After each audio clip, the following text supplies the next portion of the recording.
Doctor Guillermo Arechiga Ornelas. Él es profesor titular de Medicina Paliativa del Centro Universitario de Ciencias de la Salud de la Universidad de Guadalajara y también es coordinador del equipo hospitalario de Medicina Paliativa y Dolor. Doctor, ¿cómo está? Qué gusto saludarle. Igualmente, Carlos, un placer y un abrazo y caluroso a todos tus televidentes, radioescuchas que nos ven por este medio. Bueno, pues el tema del fentanilo sigue a la palestra desde hace algún tiempo. Eh, Sin embargo, sabemos que también hay otra serie de drogas que amenazan con estar a la mano de los consumidores. Y no me refiero al fentanilo simplemente como una droga, sino pues sabemos que es un fármaco al que se le ha dado un empleo ilícito. Y me gustaría empezar por la parte de que nos explicara, nos platique qué es el fentanilo, que probablemente muchas amas de casa, muchas madres de familia, bueno, dicen es una droga terrorífica, pero no saben en realidad qué es esta sustancia conocida como fentanilo. Muchas gracias. Mira, el fentanilo es un opioide. Cuando hablamos de opioide significa que el prefijo oide es similar a, antiguamente se les conocía como fármacos morfina-like, de like de en inglés, de parecido a. Entonces, el fentanilo es un opioide, es un derivado sintético. Hay opiáceos que son naturales, derivados directamente de la goma de la amapola, como es la morfina, heroína, tebaína, codeína. Estos son alcaloides naturales. Los sintéticos, a partir de 1960, que es cuando nace el fentanilo, pues es un opioide potente, 100 veces más potente, una sustancia química 100 veces más potente, sintetizada por Paul Janssen en más o menos 1959, 1960. ¿Cuál es el uso o ha sido históricamente el uso que se da al fentanilo? El fentanilo es uno de los fármacos analgésicos que han apoyado, yo diría soportado la anestesia. La anestesia inicialmente, es decir, las técnicas anestésicas que en las décadas pasadas fueron administradas por vía endovenosa, combinadas con la vía inhalada. Entonces, desde aquellos tiempos a la fecha, sigue siendo como el fármaco de elección. El ejemplo más importante es que una cirugía de corazón, una rinoceptoplastía, una cirugía de nariz, una cirugía estética, una cirugía de cualquier forma, tendrá como base ya sea un gas, que en este caso se hace sevoflurano, que son gases muy rápidos que se eliminan, pero complementado con fentanilo. Entonces es una sustancia extremadamente útil para el grupo médico y que en COVID, por supuesto, fue pieza angular en el mismo, en el manejo del mismo. Usted ha sido pionero en integrar esta asignatura de medicina paliativa en el proyecto curricular del CUCS aquí en Jalisco, en la Universidad de Guadalajara. ¿En qué momento se empieza a desviar el uso, ya sea, que es la parte que no alcanzamos a comprender, si es el fentanilo en su más pura esencia o algún compuesto con fentanilo para el uso de personas que son adictas a las drogas? Yo recuerdo que durante nuestra formación había personal médico que se advertía y de hecho dentro de el área médica y no médica, estoy hablando de enfermería, etcétera, etcétera, había estos esbozos eh, de mal uso. Y hace casi 14 años, eh, yo creo que bueno, como unos 10 años, se hizo una mesa redonda con la doctora Marilena, la directora del Instituto Nacional de Psiquiatría. A donde quiero llegar es que la preocupación porque el uso, María Elena Medina Mora es la directora, y con ella se hizo una mesa de trabajo para explorar que el abuso de fármacos lícitos de forma ilícita en el gremio médico y no gremio médico era ya una preocupación importante tanto de CONADIC como de todos los investigadores, psiquiatras y neurólogos y todos aquellos que estábamos alrededor del escenario de uso cotidiano. Estamos hablando de casi 2013, 2012, donde había ya una preocupación y sí se hicieron unas mesas de trabajo. Yo tuve la oportunidad de trabajar justamente en una de esas mesas de trabajo donde se advertía como conclusión de esas mesas de trabajo la posibilidad de una estructura paralela a la forma médica, pero esta de manera ilegal y mucho más avasallante, donde se estaba utilizando ilegalmente tanto el médico o el de diseño. Hoy en día, bueno, pues ya sabemos lo que está ocurriendo, la polémica por la cuestión de la crisis de salud, esa pandemia que tienen en los Estados Unidos con respecto al uso, sobre todo del fentanilo, la gran cantidad de muertes, que se habla de más de 100,000 personas al año, el responsabilizar a México como país, ya no nada más de tránsito de drogas, sino también de ese diseño, y la defensa, por otra parte, de la autoridad mexicana, que contradictoriamente está asegure y asegure lo que dice que es fentanilo, ¿no? Que son en píldoras, en polvo y en ampolletas, y que bueno, ¿qué tan grave es en México el consumo de este opioide? Fíjate que empezamos a encontrar elementos desde 1960 porque yo creo que advertíamos que esta situación estaba permeando. Y la advertencia no era en función de ir a reclamar a un gobierno o a una autoridad, sino simplemente sabíamos que había estos grupos clandestinos. Pero está descrito desde 1968 que el país, particularmente China, había sintetizado ya en el 68 sustancias parecidas a fentanilo, que hoy sabemos que hay más de 1,400 fentanilos, pero que ahora hay un diseño mucho más sofisticado que ahora se les conoce como sustancias de abuso no fentanilos. Esta carrera me parece por intoxicar y por dirigirse sus baterías, tiene un inicio muy claro, que es básicamente China. ¿Cuál es la preocupación? La preocupación de los médicos y la manifestación misma es que se ha confundido el fentanilo de uso ilegal, que no sabemos si es fentanilo, debe de contener sustancias que pertenecen a la familia de los piperidínicos.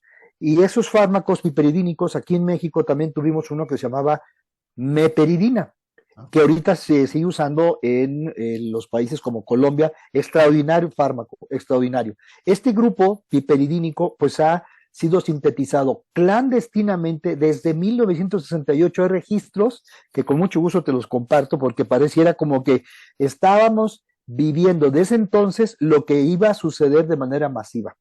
Y entonces la preocupación es que se ha confundido el medicinal, el fentanilo, con aquellas síntesis que no sirven para dolor, pero sí sirven para intoxicar.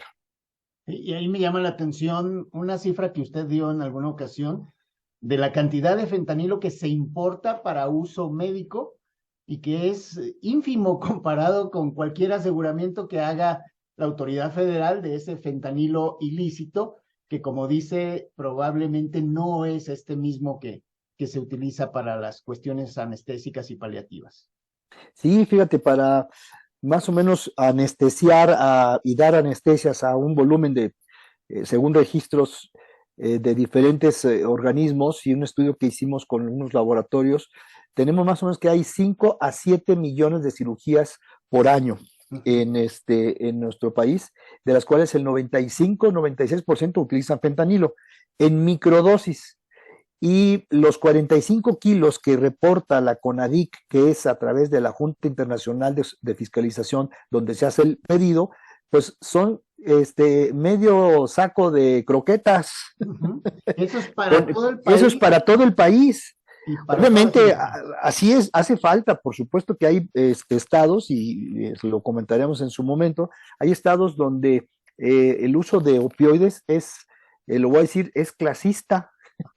Resulta que los estados más ricos son los que tienen acceso a los mismos y de estos las zonas metropolitanas. Ajá. Entonces, fentanilo en esa cantidad era es una cantidad que debe de ser, obviamente, irse al increciendo porque pues ha aumentado la sociedad. Sin embargo, con esto, pues ha venido a perjudicar porque ha sido como una manifestación que la gente también desconfía diciendo, oiga, doctor, me va a dar la anestesia, me va a poner fentanilo, no me vaya yo a intoxicar.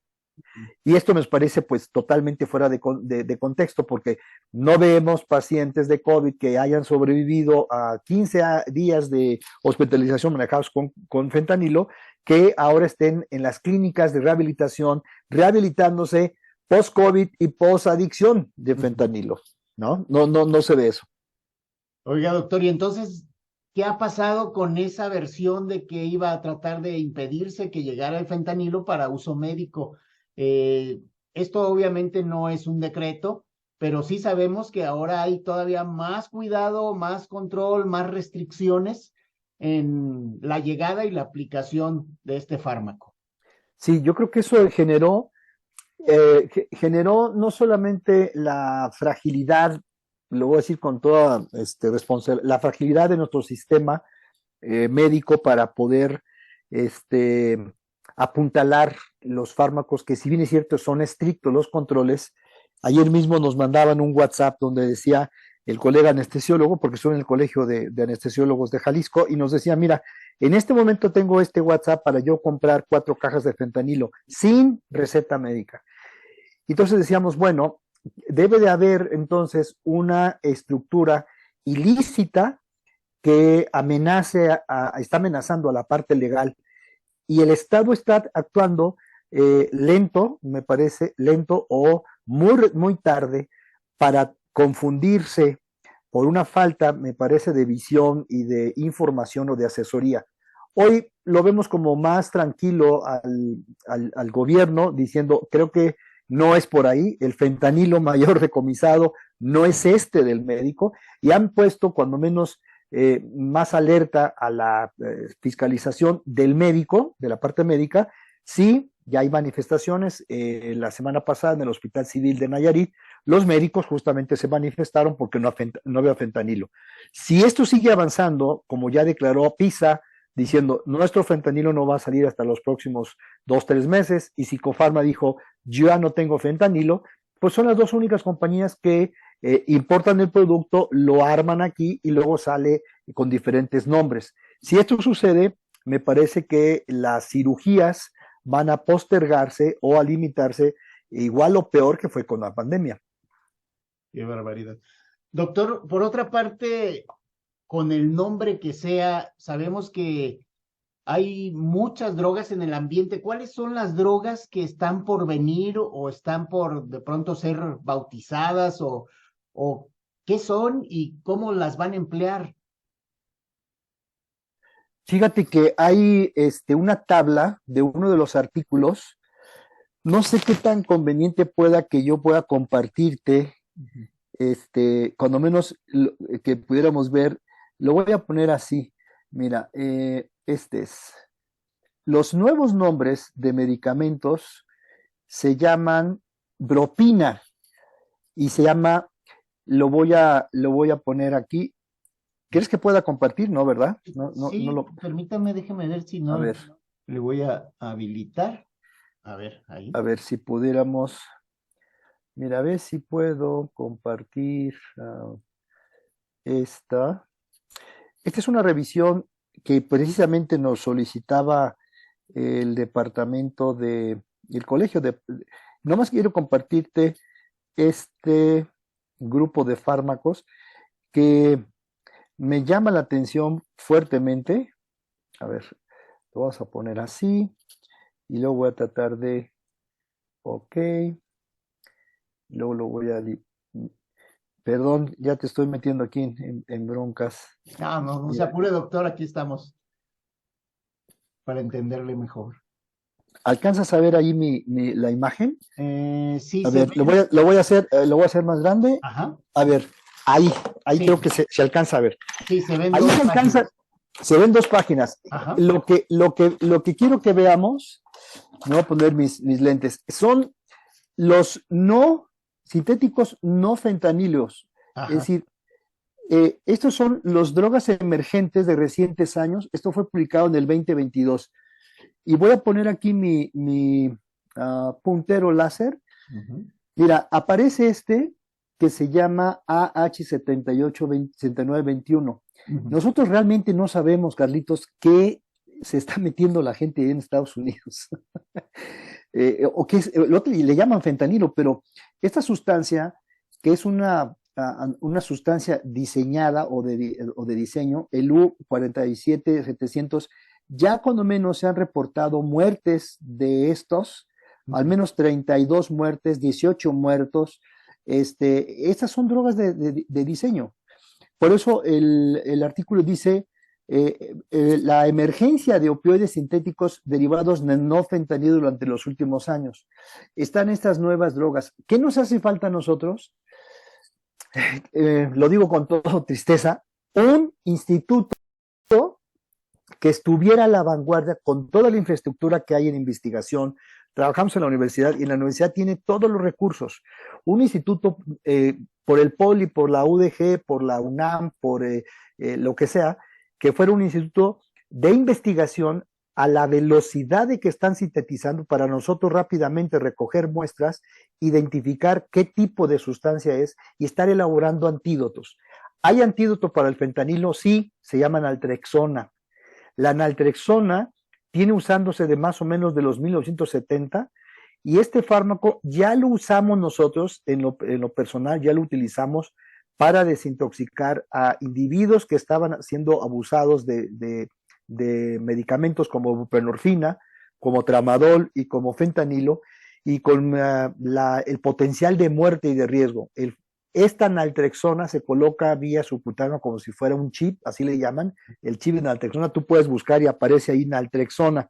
Es una sustancia que antagoniza el deseo cerebral de quedarte enganchado a esa sustancia. Creo que lo comentamos con nuestro colega Jonás.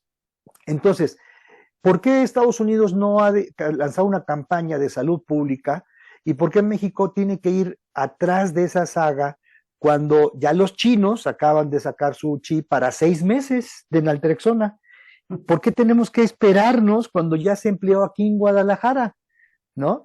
O sea, qué interesante. Entonces, la respuesta es, hay un montón de sustancias, pero no tenemos la capacidad de sintetizar. Es únicamente, le toman sangre, si es que le toman sangre al individuo, y pondrá el color azul o se pondrá de color rojo indicando heroína o fentanilo, pero no tenemos la capacidad todavía para identificar cuál es el precursor. O sea, de esas más de 1,400 drogas que han salido y que se han detectado a través de nombres científicos o fórmulas, eh, la mayoría las bautiza la gente al otro lado como fentanilo, digamos. O Es sea, correcto, es correcto. consumir fentanilo y puede ser Consumir cualquier fentanilo. droga De diferente al esas, fentanilo. así es, y además combinadas con la manera, pues muy perversa de que se enganche la persona, Ujú. porque puede llevar cocaína, puede llevar metanfetamina y puede llevar además fentanilo. Esto pues hace una intoxicación severa y lo que comentábamos en alguna ocasión es que cuando aparecen algunas defunciones, como que poderosamente llama la atención para decir creo que es más buena que la que tenemos y entonces se corre la voz de que es más efectiva. Ujú.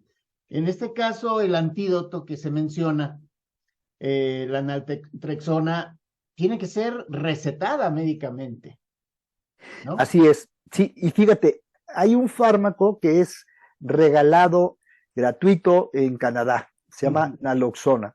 Y hay todo un esfuerzo por parte de los voluntarios en Estados Unidos para aplicarles el Narcanti, la naloxona. La naloxona es un fármaco que hay escasamente en Guadalajara y escasamente, y se está tratando de eliminar su registro, a pesar de que ya no es de patente, porque no se usa.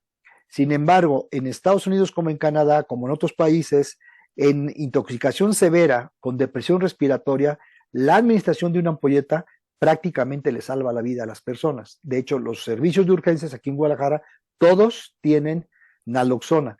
No en la cantidad que queremos, pero le salvaría la vida a las personas. ¿Por qué no hay toda una campaña para comprar naltrexona y naloxona que son muy parecidos? La naltrexona que puede durar 6 meses bloqueando y la naloxona que en el momento te salva y que dura 15 minutos el efecto cuando menos llegas al hospital en urgencias.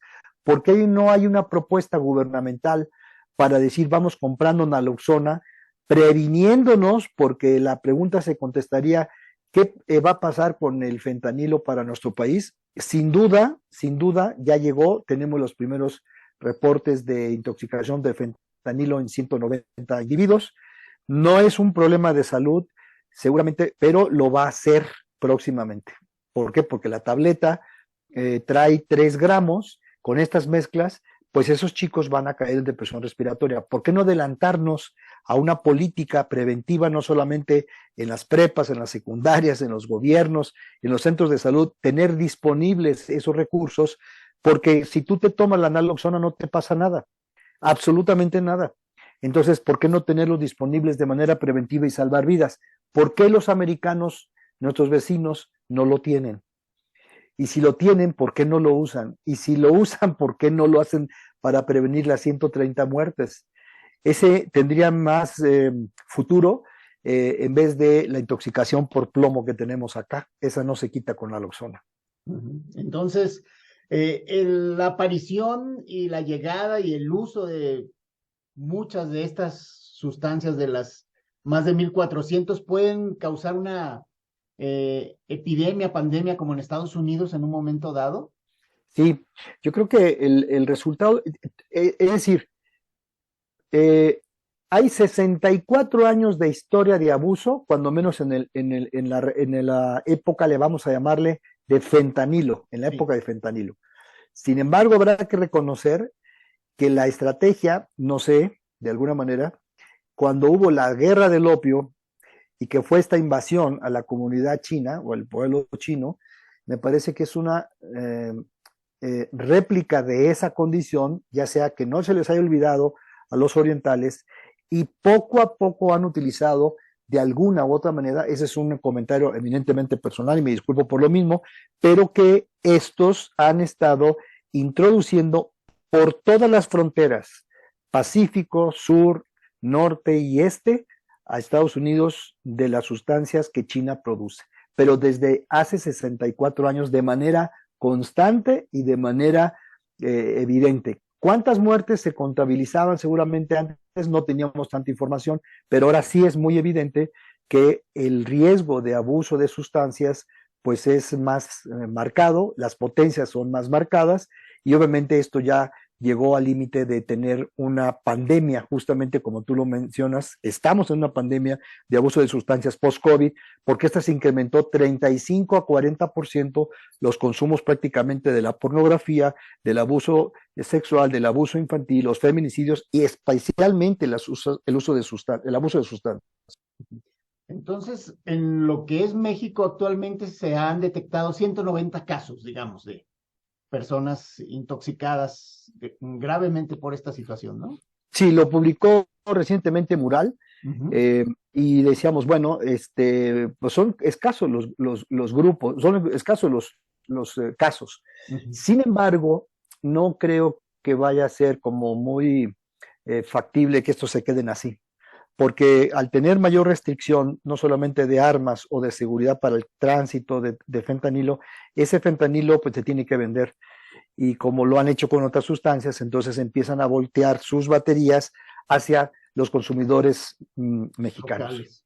Así es.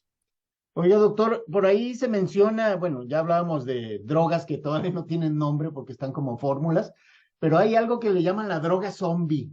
¿Eso qué es y qué tanto uso tiene aquí en México? En el doctorado de farmacología que estudiamos hace más de, no sé, creo que 16 años, ese fármaco existe y luego hay otro, es un tratado de animal, se llama Pain Animal, es un tratado de cómo manejar de manera respetuosa a los animales. Si vas a hacer alguna experimentación, entonces es obligatorio que adecúes una estrategia para que el animalito no sufra. En conejos, en ratones, en elefantes, etcétera, etcétera, todos estos tienen desde la veterinaria una estrategia para proteger que el animal no sufra. Hasta los huevos de las ranas tienen que ser analgesiados antes de que tú piques un huevito. O sea, todo esto, y aparece en ese escenario hidalacina. Eh, este, y entonces este fármaco que es exclusivamente para analgesiar eh, cuadrúpedos, pues ahora se fueron a las veterinarias y lo agarraron de ahí. Ketamina, que tenemos para uso médico y veterinario, se acabaron toda la parte humana y fueron ahora a las farmacias de veterinaria y se acabaron. Entonces no tenemos ahora ketamina para uso humano ni para uso veterinario. Y este último fármaco es el fármaco zombie. Parecida, silidida, a lo mejor estoy confundiendo el nombre, pero esta es la droga, ahorita me acuerdo del nombre, esta es la droga que se llama la droga zombie. Y la droga zombie afecta particularmente el control de la postura, te hace perder justamente el balance, por eso los vemos inclinados a los individuos, porque no quieren caerse y al mismo tiempo está perdido el control de la postura erecta. Esa droga zombie va a durar 4 o 5 horas en promedio, pero esta está diseñada para animales, es decir, vacas, venados, etcétera, etcétera. Hay otras formas, hay otros medicamentos como la etorfina. La etorfina es un fármaco para sedar elefantes, ¿no? Pues estos fármacos están diseñados desde hace mucho tiempo en el terreno de la sedación y la analgesia para un animalito fracturado, etcétera, etcétera. Ponérselo a un individuo le genera no solamente una lesión endovenosa, una úlcera, una lesión y muerte neuronal, y esto pues es terrible porque esos fármacos no fueron diseñados para uso médico, para uso humano.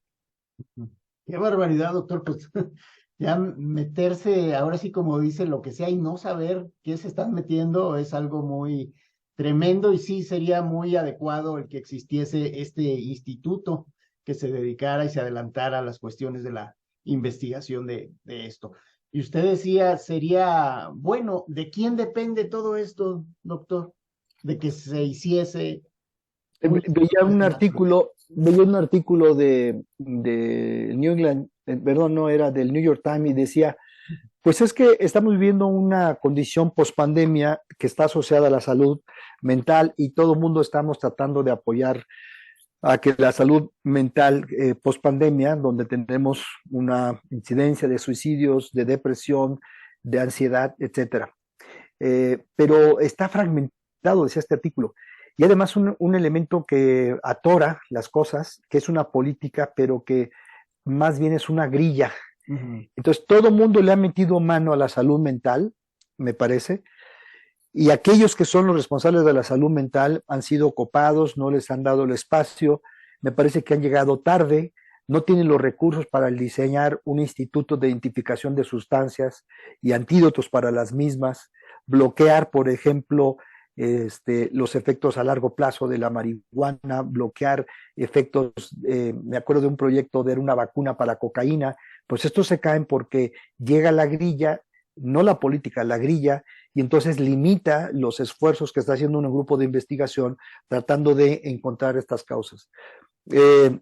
A mí me parece que debería de ser una postura tanto transversal como vertical, una propuesta que escuchara un gobierno, no solamente en el deseo, pero que se transmitiera independientemente que si pertenecieras o no al INSABI, sino que fuera un decreto, porque al final de cuentas nadie se escapa, políticos o no políticos, de tener hijos o parientes con intoxicaciones por alcoholismo o metanfetaminas, o etcétera, etcétera. Y de tal suerte que se pudiera, así como se crea un INAI, así como se crea un instituto de electoral, así debería tener un instituto que tuviera la autonomía para el diseño y exclusivamente proteger a lo más valioso que serían los jóvenes y estar alertando de manera muy enérgica con una política verdaderamente que estuviera blindada, asociada a universidades, a CONACYT, a gobiernos, para que al regionalizar los temas que son fronterizos o de la zona centro o de la zona del sureste hacia el cultivo, la abolición, por ejemplo, yo lo digo así, la abolición de la esclavitud de los que están trabajando en la zona de Guerrero, son esclavos de los grupos, obviamente para intoxicarles y pagarles a través de la intoxicación. pero pareciera como que, pues aquí no pasa nada, ¿no? O es un tema que está ahí, medio pendiente. ¿Sí? Y que los institutos como los que usted menciona, bueno, pues unos de ellos están a punto de desaparecer. Y aprovechando, doctor, en estos poquitos minutos que nos quedan, que nos dé su comentario sobre la desaparición de CONACYT. Nosotros estamos en CONACYT. El sistema, me parece que hay me parece que hay una desinformación. Si CONACYT desaparece, desaparecería como uno de los grupos más importantes, instituciones más importantes, sólidas para generar no solamente información valiosa para la sociedad, en lo que se conoce como ciencia de frontera. Nosotros pertenecemos al Sistema Nacional de Investigadores a través de CONACYT, que se llama Programa Nacional de Posgrados de Calidad, mismo que se cierra para cambiarse ahora a Sistema Nacional de Posgrado. Esto probablemente no esté tan asociado al deseo de desaparecer a CONACYT. Nosotros tenemos 14 estudiantes de diferentes partes de la República y del extranjero haciendo la especialidad. Al desaparecer CONACYT, desaparecerían las becas y estas personas que están no solamente en mi posgrado, sí, sino estamos hablando de más de 500, son 380 posgrados que tiene la universidad, es la número 1 después de la UNAM. Imagínate la UNAM que tiene un montón de posgrados y todas las demás asociaciones. Entonces, no me parece que la desaparición de CONACYT sea tal cual como ya no va a haber dinero, sino más bien va a haber una modificación de la estructura porque el dinero ahí está. Se han descubierto condiciones anómalas, ha habido un estricto apego a la condición de CONACYT, cómo están siendo vigilados los centavos y prácticamente la universidad, en el caso de la Universidad de Guadalajara, es extremadamente vigilante de los recursos para los posgrados. De tal suerte que nosotros no manejamos un solo 5, tiene que estar fiscalizado, auditado. Entonces me parece que el que desaparezca CONACYT, en el caso de nosotros, no nos han anunciado eso, más bien nos vamos a brincar de Sistema de Posgrado Nacional de Calidad a desaparecer para Sistema de Posgrado, Sistema Nacional de Posgrado, donde ya se incorporaron el caso mío de la Universidad de Guadalajara, del centro universitario, están cerca de 70 posgrados, van casi el 50%, a mí me toca el próximo mes integrarme a este sistema que deja de ser Programa Nacional de Posgrados de Calidad de CONACYT para convertirse en Sistema Nacional de Posgrado. Doctor, pues qué gusto charlar con usted, que nos oriente, que nos dé luz de qué es lo que está ocurriendo con esto de los opioides y las drogas que están por venir y también pues ya de una vez el contexto, ¿no? De lo que está pasando también con la cuestión de la investigación científica. Un fuerte abrazo, doctor, y muy agradecidos con esta participación. Te mando un abrazo y un abrazo a todos los que nos escuchan y ven. Muchísimas gracias. Buenas tardes. Hasta pronto, doctor. Gracias. Doctor Guillermo Arechiga Ornelas.